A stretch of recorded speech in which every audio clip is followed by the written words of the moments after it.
Olá, tudo bem? Está começando mais uma edição do programa Agronegócio. Mais uma vez, obrigado pela sua companhia e tenha um excelente dia. E no programa de hoje nós vamos falar sobre vacinação contra a febre aftosa em 10 estados, que vai somente até 21 de dezembro do próximo ano. Vamos falar também sobre os grandes investidores que estão deixando meio de lado algumas modalidades de investimentos e entrando na compra de terras. Vamos falar sobre a Conferência Facta Brasil 2022 e eu vou comentar sobre a medida provisória 1701 que trata da suspensão da cobrança dos impostos. E vamos conversar com o Antônio Schacker sobre a 9ª edição. O sucesso deixa rastros. O programa Agronegócio já está no ar.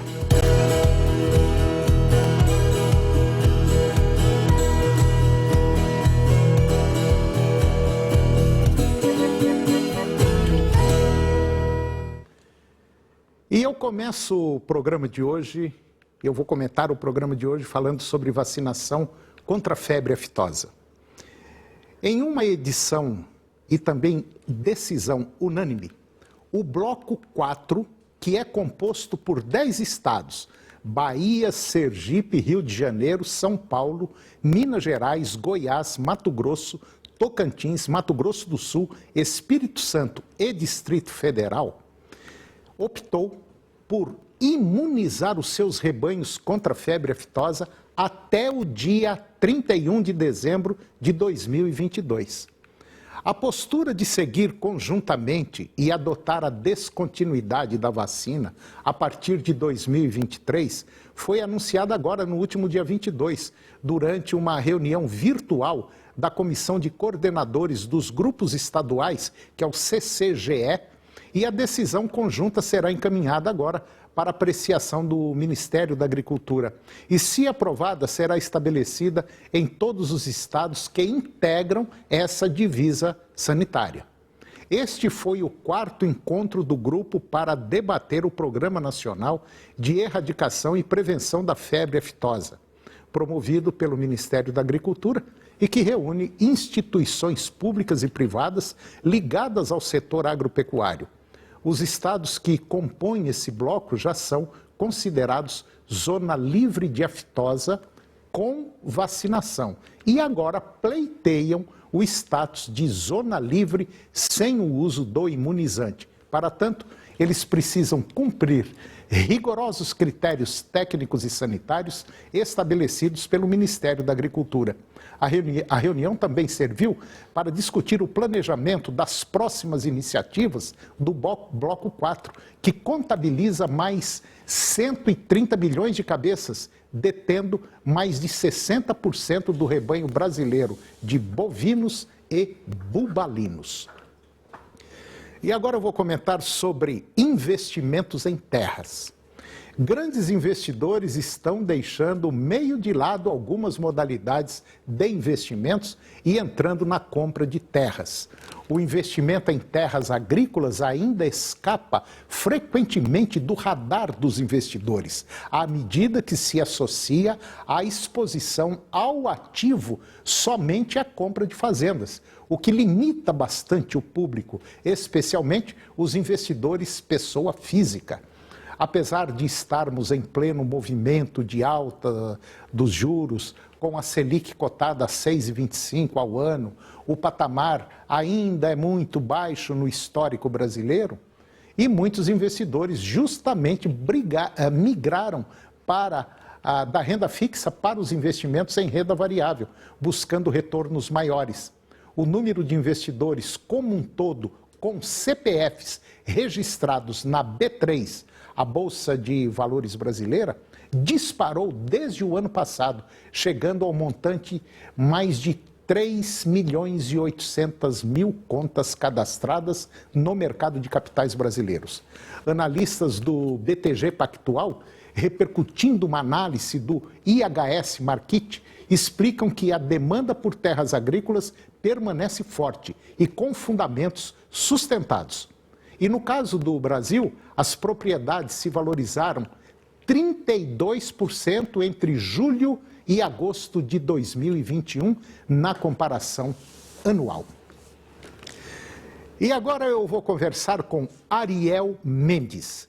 Ariel Mendes é PhD em produção animal e é o presidente da FACTA, Fundação Apinco de Ciência e Tecnologia Avícolas. E nós vamos falar sobre a Conferência FACTA Brasil 2022, que está confirmada. A 38ª edição da Conferência FACTA Brasil 2022, que vai acontecer agora entre os dias 10 a 12 de maio do próximo ano. Doutor Ariel Mendes, é um prazer tê-lo aqui no nosso programa. Muito obrigado pela participação do senhor e muito bom dia. Tá tudo bem? Bom dia, Antônio. É um prazer estar aqui contigo na data de hoje, falando também com os telespectadores aí da TV Serra Dourada. Doutor Ariel Mendes, o senhor é o presidente da Fundação da FACTA, que é a Fundação Apinco de Ciência e Tecnologia Avícola. E é uma importante entidade aqui para o nosso país, haja vista que o Brasil é aí um dos players mundiais em termos de produção de carne de frango, correto? Exato. O Brasil é o segundo maior produtor de frango e o maior exportador, né? Exportamos aí 4 milhões e 100 mil toneladas de carne de frango para 160 países, né? E para que você tenha uma ideia, se tem uma coisa que o Brasil realmente é competente, é na produção de frango. O Brasil tem a melhor avicultura, né, de frangos, a melhor avicultura do mundo, tanto em termos de qualidade da produção, como também de resultados apresentados, né, em relação aos países aí que são concorrentes do Brasil. Quais são os principais concorrentes do Brasil? Pelo menos uns 2, 3, assim, mais forte. O principal concorrente do Brasil são os Estados Unidos. Sim. Os Estados Unidos atualmente são os maiores produtores mundiais e os segundo maiores exportadores, né? E seguido pela Tailândia. A Tailândia é o terceiro maior exportador. Na realidade, os Estados Unidos não competem, embora seja o segundo maior exportador, eles não competem diretamente com o Brasil, pelos mercados atingidos. Os Estados Unidos não exportam para a Europa e exportam muito pouco para o Japão. E o Brasil tem uma característica, Antônio. O nosso frango produzido aqui, nós produzimos 2 tipos de frango. É um frango pequeno, que nós chamamos aqui de galeto, né, que é o griller, que é exportado para o Oriente Médio. E é um frango que é vendido lá inteiro, né, e pesando aí uma carcaça de 1 kg a 1,2 kg, 1,4 kg no máximo, né? Esse frango ele é abatido com 29, 30 dias. Geralmente se utiliza a fêmea para fazer o griller. E o frango pesado, que é o frango aí de 2,8 kg, 3 kg, um pouco mais, ele é desossado. Então, o peito desossado vai para a Europa, a coxa e a sobrecoxa desossada vai para o Japão, vendido em cortes especiais lá para os japoneses, exigência do mercado, e asas e patas vão para a China. Então, o nosso mix de produção é bem diferenciado dos americanos, porque como eles têm um custo da mão de obra maior do que o Brasil, eles fazem uma desossa mecânica e não uma desossa manual, e isso inviabiliza um pouco a produção desses cortes para o Japão. E no caso da Europa, por uma questão de acordo sanitário, eles não têm acordo sanitário com a Europa, eles não exportam carne de frango para a Europa. Então o Brasil está praticamente sozinho. Em terceiro lugar, aí na exportação vem a Tailândia, mas muito longe aí do Brasil e dos Estados Unidos. Quer dizer, de maneira geral, o povo brasileiro, vamos dizer assim, de maneira geral, desconhece um pouco a atividade agro-brasileira, a qual é muito importante para o nosso país e é a que segura as pontas da economia do nosso país. Então, eu acho interessante quando o senhor falou assim, o peito vai para um lugar, as coxas e patas vai para outro, a asa vai para outro. Quer dizer, é uma logística muito complicada para se vender, por exemplo, um boi, vender o frango, vender o suíno, né? É uma logística que ninguém imagina. Exatamente, o pessoal não imagina o que tem por trás disso, né? E uma característica que a gente tem no Brasil é que a nossa avicultura, ela é feita pelo pequeno produtor. Às vezes o pessoal pensa, não, são as grandes empresas, né, que produzem, que exportam, realmente são, mas elas não produzem frango. Quem produz frango é o integrado, é o produtor que tem lá um galpão, 2 galpões, no máximo, geralmente no máximo 3 galpões, e tem, no caso, por exemplo, de Santa Catarina, Paraná. ali na região do Oeste, o Paraná hoje é o maior produtor. É a mini propriedade, a pequena propriedade. Então, às vezes, o produtor tem lá 10 hectares, que não é nada para os parâmetros aí de Goiás, por exemplo, né? E com isso ele consegue sobreviver. Ele consegue sustentar a família, ele tem carro do ano, ele tem todos os eletrodomésticos, o filho dele está na faculdade, foi para a universidade. E isso vale para Goiás também. Goiás é um importante estado produtor e a base dessa produção geralmente é no pequeno produtor. Então, essa é uma característica bem interessante, né? E às vezes a gente tem até um pouco de dificuldade de explicar isso para o governo, porque o governo não entende muito, né, dessa peculiaridade. Ele acha que são grandes empresas que estão aí no negócio, mas por trás disso, lá na base, está o produtor. E é importante que continue sendo assim, porque a gente viabiliza a pequena propriedade, a gente gera renda, né, emprego e renda para o pessoal que vive lá no interior. Bom, o setor avícola é um setor altamente importante, porque eu sempre digo o seguinte, quando o sujeito vai dar uma mordida numa coxa de frango, na verdade ele está mordendo aí 40%, 50%, 60% de milho. Então é uma cadeia que movimenta soja, milho, trator, adubo e semente, quer dizer, envolve muita coisa, envolve uma cadeia astronomicamente grande e quando a gente fala em dinheiro então, são milhares e milhares de dólares envolvidos, às vezes para produzir um frango. Mas dentro desse, né? É mais ou menos por aí, né? Exatamente isso. No caso só da exportação, nós exportamos aí por volta de 7 bilhões de dólares em carne de frango. E isso é maior do que o PIB de muitos países, para que você tenha uma ideia da importância desse setor. E aí agora, dentro desse contexto, nós vamos ter a FACTA Brasil 2022, um importante evento que o senhor é o presidente da FACTA, da Fundação Apinco, e está por trás dessa conferência, que vai ser um mega evento aí para o setor de frangos, né? Exato. A conferência, a FACTA é uma associação sem fins lucrativos. Nós organizamos essa conferência anualmente. Além da conferência, são vários simpósios que são organizados, seminários durante o ano.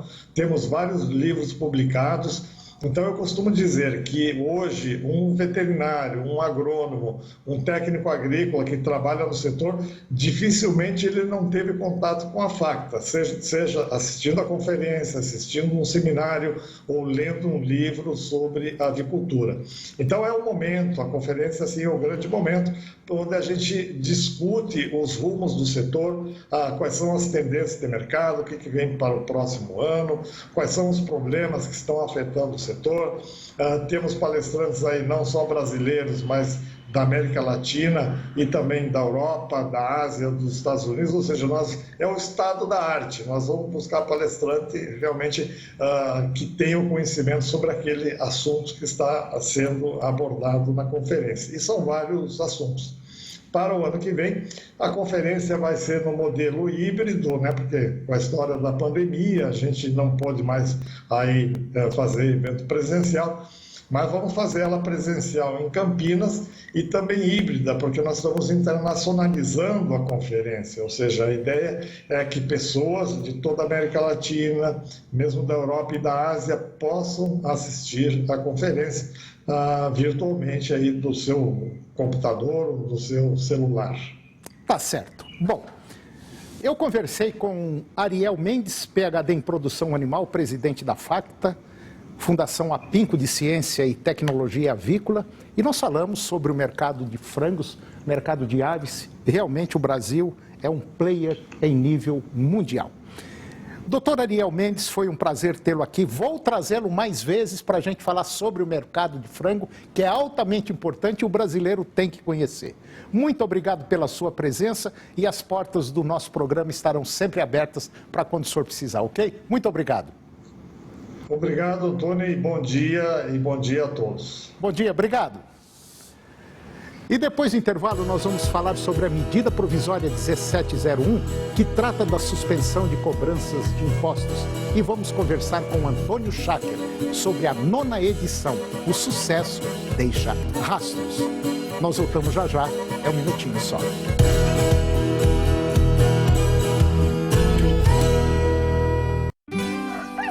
Na madrugada, com o leite já tirado, o trator já tá ligado. Quem é do campo não espera por milagre. Começa cedo numa máquina da Camagre, trabalhando a terra ou tratando o gado. Produz melhor com a Camagre ao seu lado. Camagre, as melhores marcas sempre ao seu lado. Hoje vamos falar sobre a segurança e a transparência das eleições. A urna eletrônica não é conectada à internet. Nunca foi comprovada nenhuma fraude. O voto é auditável. Faça a sua apuração pelo boletim de urna. Várias instituições participam de testes públicos e comprovam a segurança do voto. Urna eletrônica é segura, é fácil de checar, é do Brasil. Justiça Eleitoral, a justiça da democracia. Promoção Dia das Crianças 99,5 FM. A Rádio das Grandes Promoções vai sortear 3 tablets Samsung Galaxy A7. Um para crianças de até 4 anos, outro para crianças de 5 a 8 anos e mais um para crianças de 9 a 12 anos. Fique ligado na sua rádio e saiba como participar. Promoção Dia das Crianças 99,5 FM. 25 anos ao seu lado. A gente ouve porque gosta. Oferecimento: aqui tem qualidade e economia. Eletrosom, preço é o mínimo que a gente faz. A maior cobertura 4G do Brasil. Rede TIM, pode contar. Eu estou de volta ao programa e agora nós vamos ter uma conversa muito interessante com uma pessoa que entende demais de gestão, de consultoria na área agro. Eu vou conversar com o Antônio Schacker. O Antônio Schacker é zootecnista e ele é o CEO do Instituto Integra, talvez um dos mais importantes institutos de consultoria e gestão aqui do nosso país. Antônio Schacker, é um prazer tê-lo mais uma vez em nosso programa. Muito bom dia, obrigado pela sua presença. Como é que está, meu irmão? Bom dia, Toninho. É sempre uma honra estar com você aqui, que sempre nos apoia o agro. E muito feliz, afinal, temos os números, Toninho, os números de 637 propriedades aí, para falar onde a pecuária, a agricultura já chegou. Então, muito feliz em estar falando com você sobre esse assunto. Bom, nós vamos falar então sobre a 9ª edição, ou seja, o sucesso deixa rastros. Um levantamento com 637 fazendas e mais de 2 milhões de cabeças de bovinos. Rapaz, que loucura, hein? Pois é, Toninho, desde o início da nossa carreira de consultor, nossa grande vontade era entender quais são os aspectos que determinam o êxito de uma fazenda.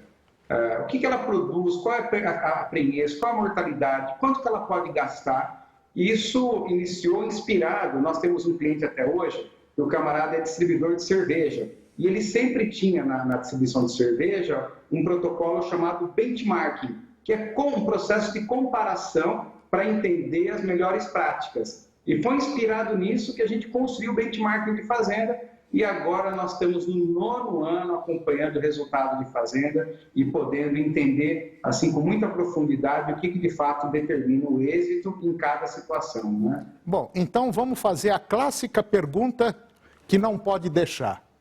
O que precisa para ter êxito na propriedade? Toninho, você sabe que essa questão ela pode ser respondida muitas vezes com uma única palavrinha. Né? E é curtinha, né? Curtinha. Liderança. Você pode falar assim, mas como assim, Antônio, liderança? Toninho, se fazendas vizinhas, no mesmo clima, no mesmo solo, nos mesmos valores de mercado, uma tem 3 vezes mais resultado que a outra, então, no final, é liderança. É claro que essa é uma resposta muito ampla, mas não tem como entender que a liderança determina o êxito. Aí você fala assim, mas o que esse líder tem, o que esse líder faz, né, para poder ser uma fazenda muito rentável? A primeira coisa, Toninho, ele faz com uma vontade intrínseca. Como assim? Ele não tem a fazenda como um negócio para ganhar dinheiro apenas. Ele tem a fazenda para fazer bem feito. Então, essas fazendas que foram as mais rentáveis, que de forma geral ganharam 3, 4, 5, 10 vezes mais dinheiro, e esse ano aconteceu mesmo entre as maiores e as menores, a distância foi muito grande, fazer bem feito. Fazer bem feito é colher excelentes números.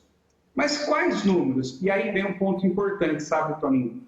Quem determina qual é a meta da fazenda não é o dono, não é a dona, ele vai executar um projeto, mas quem determina é a terra, o valor da terra. Se eu estou numa terra que vale 20 mil reais o hectare, eu preciso de um projeto. Se eu estou numa terra que vale 50 mil hectare, outro projeto. Porque, afinal, a unidade de negócio é o hectare, a fazenda.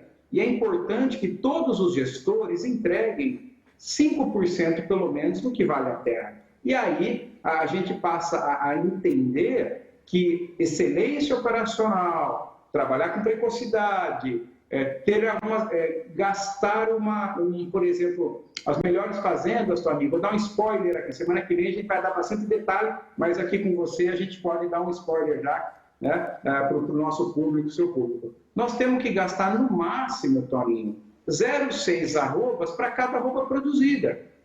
Quem manteve essa relação de gastar 0,6 arrobas para cada arroba produzida, independente se é cria, se é ciclo completo, requer engorda, se posicionou entre os top rentáveis.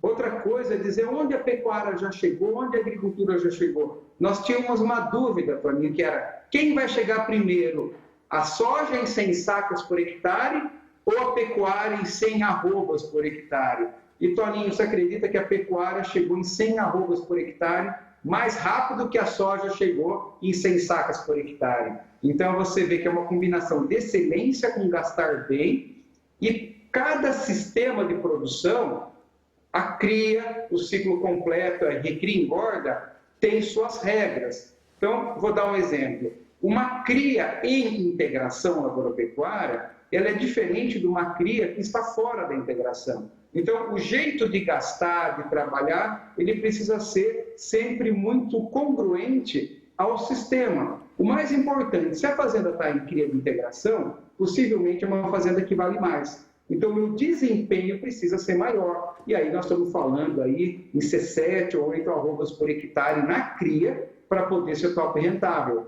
Quando você vai para ciclo completo, muda, para recria e engorda, muda mais ainda. Então, são esses parâmetros. Quanto que eu posso gastar de mão de obra? Quanto que eu posso gastar de insumo de rebanho? Quanto que eu devo pagar? Vou dar um outro spoiler aqui, Toninho. Você acredita que as fazendas mais rentáveis foram as que têm maior salário médio do peão? Poxa vida. Olha só que coisa boa. Pois é, mas aí que outro dia uma pessoa falou assim para mim, você sabe onde está o segredo do sucesso da minha fazenda? Eu falei, na gestão. Ele falou, não, sim, tudo bem. Mas o ponto crítico, sabe o que é? A turma que trabalha comigo. Ô, turma boa, ô equipe. Rapaz, aqui ninguém precisa falar nada. E olha, o pau quebra aqui de vez em quando, viu? Mas tudo em detrimento da fazenda. Todo mundo briga no bom sentido para as coisas andarem mais, para nós ganharmos mais. Se o patrão ganhar, a gente ganha. Negócio interessante isso. E você falou uma coisa importante, Toninho, é que as ideias brigam em função do bem para o projeto. Sim. Vamos imaginar, nós todos estamos discutindo aqui, nós vamos fazer confinamento ou vamos fazer terminação intensiva a pasto? E então a gente discute com profundidade para chegar o que é mais rentável para a fazenda nesse momento. Sim. E aí quando você tem essa maturidade, são projetos muito evoluídos. E essa característica de saber divergir é uma das características das top rentável? Porque uma fazenda que o dono manda e não ouve ninguém, dificilmente ela vai ficar muito tempo no top rentável. Uma fazenda, por exemplo, que eles não colocam em cima da mesa os problemas reais, porque não quer magoar, porque não chatear, também não avança. Então, são fazendas profissionais. Toninho, você acredita que a gente encontrou números de mais de 7% de resultado sobre o que vale a terra? E só lembrando que a terra esse ano superou 30% de valorização. Então, descobri uma frase, Toninho, que para mim foi a mais importante. O melhor do agro é o negócio. Né? Você fala, o melhor do agro é o negócio. Eu desafio qualquer outro segmento a entregar melhores resultados que o agronegócio profissional. Quando fala do negócio, fala pecuária, agricultura, Sim. pecuária, agricultura e integração. O negócio é o melhor do agro.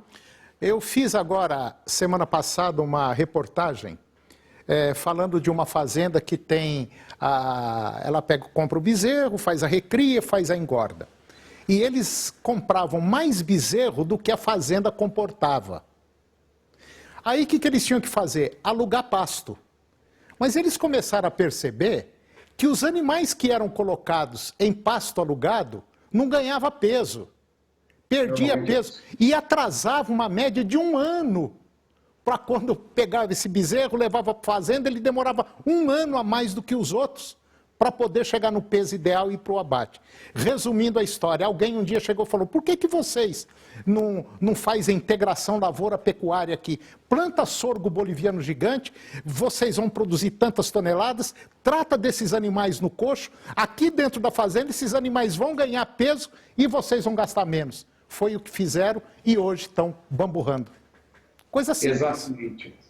E Toninho, tem um aspecto interessante que o lucro, ele é maior indicador de êxito ou até de profissionalismo, e vou até ser mais duro. O lucro indica a competência do pecuarista. Verdade.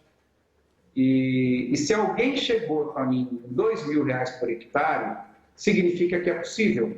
Se alguém passou de 2.000, significa que é possível. Então, o objetivo do benchmarking não é só apresentar o que eles fizeram, mas onde a pecuária já chegou. Poxa vida, nós temos gente com 87% de prenhez precoces, com 83% na reconcepção delas, conseguindo uma taxa de desfrute na cria, que normalmente é perto de 25, 30 em quilos de peso vivo, chegando perto de 50%. Então, você vê que a atividade é maravilhosa. E as margens são sensacionais. Mas vou falar uma coisa, Toninho. Você acredita que ainda teve gente que teve prejuízo esse ano, Toninho? Não, mas a maioria está tendo prejuízo. A maioria. Se você pegar a pecuária como um todo, eu não sei não, vou chutar um número, talvez 70%, 80% está tendo prejuízo. Se a gente considerar que eles estão ganhando muito menos que a potência, assim, realmente praticamente 85% não consegue colher o potencial da propriedade. Então, esse encontro que vai acontecer agora no dia 5, 6, 7 e 8, vai ser justamente para entregar o rastro do sucesso. Porque a gente fala assim, o sucesso deixa rastro. Então, a gente estudou com muita profundidade os números, todo o time de consultores do Instituto analisaram, debateram com estatística, onde no dia 5 nós vamos falar de cria, no dia 6 nós vamos falar de ciclo completo, no dia 7 de recria e engorda e no dia 8 de agricultura. Antônio Schacker, manda para mim esse material que nós vamos divulgar, que isso é altamente importante. Bom, eu conversei com o Antônio Schacker, o Schacker ele é o CEO da Integra, uma das mais importantes empresas do Brasil na área de consultoria, gestão, enfim, principalmente de pecuária de corte. Antônio Schacker, foi um prazer enorme tê-lo mais uma vez em nosso programa. Sucesso para você e as portas do nosso programa vão estar sempre abertas para quando precisar. Um grande abraço e muito obrigado. Sou seu fã. Nunca deixo de repetir isso. Grande abraço, um abraço a todos. Falou, um abraço, tchau. Tchau. E o programa de hoje chegou ao fim. E eu termino com a seguinte frase: o mundo é um livro e quem fica sentado em casa lê somente uma página. Um grande abraço, muito obrigado pela sua companhia, que Deus nos abençoe e até o próximo programa. TV Serra Dourada, SBT Goiânia. A informação com credibilidade, o jornalismo onde você tem voz. Jornal do Meio-Dia. Logo mais às 11h40. A seguir, Primeiro Impacto.